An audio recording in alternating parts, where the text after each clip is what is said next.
Le trimestre dernier, je suis à plus de 30 000 euros de gains. Et ce que je veux te partager aujourd'hui, c'est les leçons que j'ai apprises, ce que j'en ai tiré et qu'est-ce qui a fait de moi un meilleur trader. Donc je suis là pour vraiment vous apporter des points pour vous aider à devenir un meilleur day trader. Mais avant de rentrer dans ces leçons, j'ai envie d'être clair avec vous. Les gars, ça fait plus de 5 ans qu'aujourd'hui je suis dans le domaine. J'ai vécu des choses douloureuses, j'ai vécu des choses meilleures. Mais aujourd'hui, j'ai une expérience. Et c'est cette expérience qui me permet de voir le marché différemment. Aujourd'hui, tu ne peux pas devenir rentable du jour au lendemain. Tu ne peux pas comprendre le marché du jour au lendemain. Ça demande du temps. Donc ce que je suis en train de récolter aujourd'hui, c'est juste le fruit d'un travail d'effets cumulés pendant des années. La dernière chose que je veux que tu intègres, c'est qu'aujourd'hui tu dis ok ouais moi j'ai gagné de l'argent, je fais de belles performances, je te montre des gains, mais je peux aussi prendre des stop loss. C'est pas parce qu'aujourd'hui que je gagne autant d'argent que tu peux toi du jour au lendemain aussi avoir cet argent. L'argent c'est juste une question de responsabilité. Aujourd'hui si tu as les bons skills, ça va venir à toi. Mais pour avoir ces bons skills, c'est un marathon, c'est pas un sprint. Donc sans plus tarder, on va commencer par la leçon numéro 1. Gagner de l'argent en trading, c'est le simple résultat d'être un bon trader. Ce que je veux dire par là, en fait, c'est qu'il faut arrêter de penser en termes financiers. Il faut arrêter de penser en argent. Arrêtez de courir après l'argent. C'est pas ça qui vous rendra meilleur. Ce qui vous rendra meilleur, c'est le fait de penser en termes d'évolution. Parce qu'aujourd'hui, si tu chasses l'argent, la seule chose que tu vas chasser, c'est le manque d'énergie. Demande-toi plutôt comment je peux construire un meilleur plan. Comment je peux encore mieux comprendre mon setup. Comment je peux encore mieux comprendre les graphiques. Comment est-ce que je peux mieux réagir. Si tu arrives à te poser toutes ces questions tous les jours, ce que tu montres à ton cerveau, c'est que tu es dans une dynamique d'évolution. Tu n'es pas dans une dynamique d'argent. L'argent, c'est juste une conséquence de tes actions. L'argent, c'est juste une conséquence de qui tu es. L'argent, c'est juste une conséquence de tes compétences. Le souci, c'est que beaucoup d'entre vous rentrez sur le marché en vous disant, OK, il faut que je fasse de l'argent. Oui, je suis d'accord avec vous, c'est l'objectif. Mais c'est pas ça que vous devez chasser. Vous devez chasser à devenir meilleur. Pour faire de l'argent en trading, tu dois d'abord devenir un excellent trader. Tu dois sincèrement comprendre ce que tu fais. C'est un métier à la base. Si aujourd'hui, tu sais gérer ton risque, si tu arrives à opérer des setups, tu comprends la technicité du marché,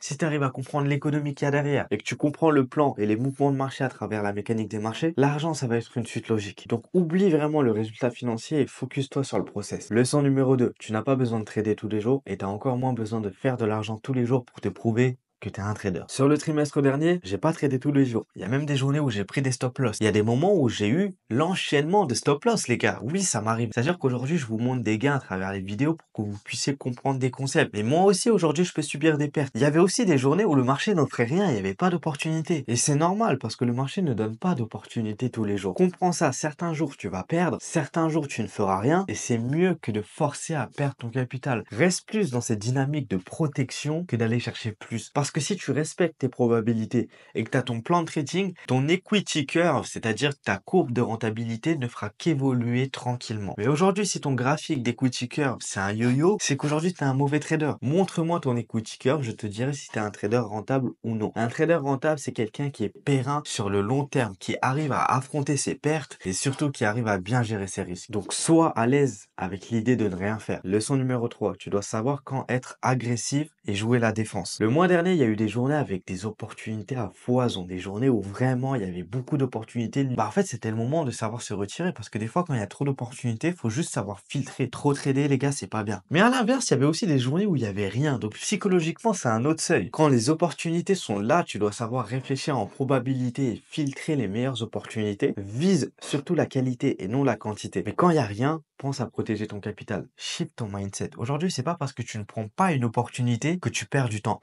C'est pas parce que tu ne prends pas d'opportunité que tu es un mauvais trader. Un bon trader n'est pas payé aux opportunités qu'il prend. Un bon trader est payé à sa gestion des risques et à sa gestion émotionnelle. Le problème, c'est que beaucoup d'entre vous veulent forcer même quand le marché dort. Résultat, perte financière et perte émotionnelle. Plutôt que d'avoir géré ton capital, aujourd'hui, tu es dans une situation où tu as un manque de confiance juste parce que tu as forcé tes trades. Leçon numéro 4, gagner de l'argent en trading, c'est pas forcément régulier. Et ça, faut vraiment l'accepter. Il y a un mois où tu peux faire 15% sur ton capital, il y a un mois où tu peux faire simplement 5% sur ton capital. C'est comme ça, tu peux avoir un mois incroyable, rempli d'opportunités. Mais si toi, à travers ce mois, tu te dis, ok, bien, je peux continuer à faire plus, c'est mort. Les performances passées ne garantissent pas les résultats futurs. Aujourd'hui, c'est pas parce que tu as eu des bons résultats sur une période donnée que tu vas forcément réavoir ces résultats-là. Le marché est incertain. Le marché, tu ne le contrôles pas. Le marché fait ce qu'il veut. Aujourd'hui, il y a plein de facteurs que tu ne contrôles pas. Ce qui se passe géopolitiquement, tu peux pas savoir. Le discours de Trump, tu ne pouvais pas t'y attendre. Les seuls facteurs que tu peux contrôler, c'est toi-même. Ce qu'il faut simplement dire, c'est que, ok, ce mois-ci, j'ai bien géré, c'est cool, mais le mois prochain, je garde ce qui marche et j'élimine élimines ce qui me nuit. Parce que tu dois constamment être dans cette dynamique d'évolution et d'analyse. Et c'est comme ça que tu progresses mois après mois. Donc on en vient à la leçon numéro 5 qui rejoint un peu la leçon numéro 4. Gagner aujourd'hui ne garantit rien pour demain. Aujourd'hui, s'il n'a pas la bonne psychologie, si tu n'arrives pas à gérer tes risques,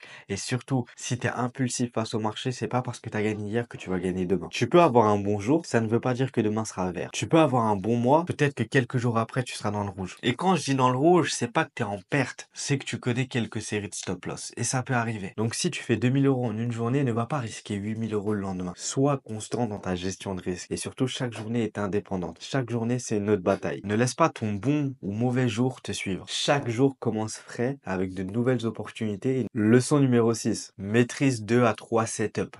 Pas plus. J'en connais plein. Vous connaissez tous les concepts de la smart money. Vous voulez tout appliquer.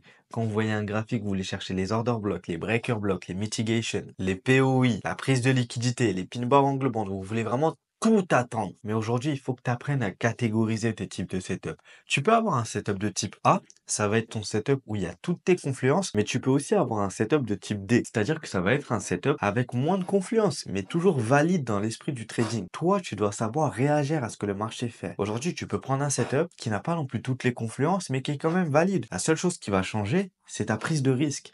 Parce que tu sais qu'en fait, vu que tu as catégorisé tes types de setup, ton taux de probabilité, ton taux de réussite réduit légèrement. Mais ça ne veut pas dire que c'est pas valide. Tu peux quand même le prendre. Vous êtes trop là à vouloir attendre le setup parfait. Le setup parfait en trading n'existe pas.